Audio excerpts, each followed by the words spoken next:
जय श्री कृष्ण. स्वागत आहे तुमचं अमोघ चॅनलवर.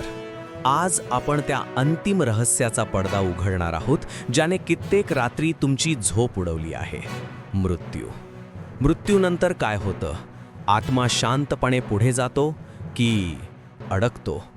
प्रेत, पिशाच, भूत हे खरंच अस्तित्वात आहेत की फक्त मनाचा भ्रम? आज केवळ कृष्णाच्या वचनातून याचं अंतिम अभेद्य सत्य तुमच्या समोर येणार आहे. तो आत्मा कसा अडकतो जो तुम्हाला पाहतो पण तुम्ही त्याला नाही. हा भाग तुमचा मृत्यूपर्यंतचा प्रवास बदलू शकतो. एक सेकंडही स्किप करू नका. चला आजच्या प्रवासाला सुरुवात करूया. भगवद्गीतेचं पहिलं आणि सगळ्यात मोठं वचन. आत्मा अमर आहे. आत्मा कधी मरत नाही. तो फक्त जुनं जीर्ण झालेलं शरीर बदलतो. मृत्यू म्हणजे शरीराचा अंत, पण आत्म्याच्या पुढच्या प्रवासाची सुरुवात. पण मग जर आत्मा अमर आहे तर सगळे आत्मे पुढे का जात नाहीत? कोणता आत्मा ह्या पृथ्वीच्या आणि तुमच्या घराच्या वाटेवर अडकतो? कृष्ण सांगतात, ज्या आत्म्याचा मृत्यू अचानक, अत्यंत दुःखात किंवा अपूर्ण इच्छा, लोभ, वैर यांच्या जबरदस्त पकडीत होतो, तो आत्मा देहविरहित अवस्थेत अडकून पडतो. हे लक्षात ठेवा. प्रेत अवस्था म्हणजे काय? आत्मा पुढे जाऊ इच्छितो पण त्याचं मन आणि अहंकार त्याला खेचून धरतो. माझं घर, माझे पैसे, माझा बदला, हीच ती अहंकाराची पकड जी आत्म्याला पृथ्वीशी बांधून ठेवते. हाच तो न दिसणारा पाहुणा जो तुमच्या ऊर्जेवर जगतो. प्रेतापेक्षाही भयंकर असते पिशाचाची अवस्था.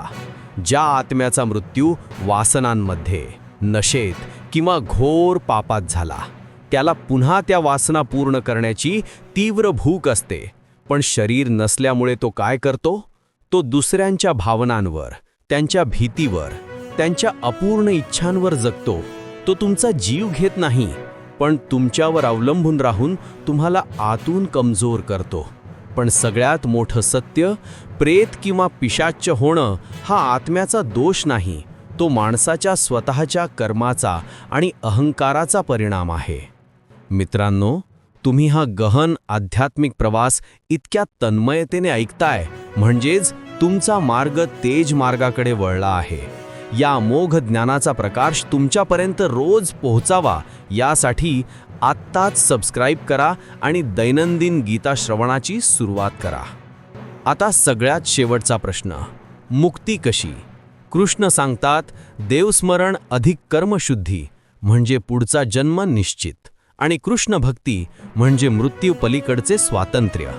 ज्याचे अंतक्षणी, मरणाच्या शेवटच्या क्षणी कृष्ण स्मरण आहे, तो प्रेत बनत नाही, पिशाच्य होत नाही, तो थेट प्रकाशाकडे जातो. मृत्यूनंतर आत्म्याला 3 मार्ग आहेत: तेज मार्ग, धूम मार्ग आणि अंधकार मार्ग. आपण कोणत्या मार्गावर जाणार हे आत्ता ठरवा. आता सगळ्यात महत्त्वाचा प्रश्न, अडकलेला आत्मा मुक्त कसा होतो? मोक्ष फक्त संन्यासांनाच मिळतो का? सामान्य माणूस मोक्ष मिळवू शकतो? याचं उत्तर उघड होईल भाग 57, मोक्षाचं रहस्य. कोण पात्र, कोण नाही. आजचं सत्य स्वीकारल्याबद्दल धन्यवाद. तुमच्या आयुष्यातील अंधकार मार्ग टाळण्यासाठी उद्या सकाळी 8 वाजता नक्की भेटूया अमोघ चॅनलवर. जय श्री कृष्ण.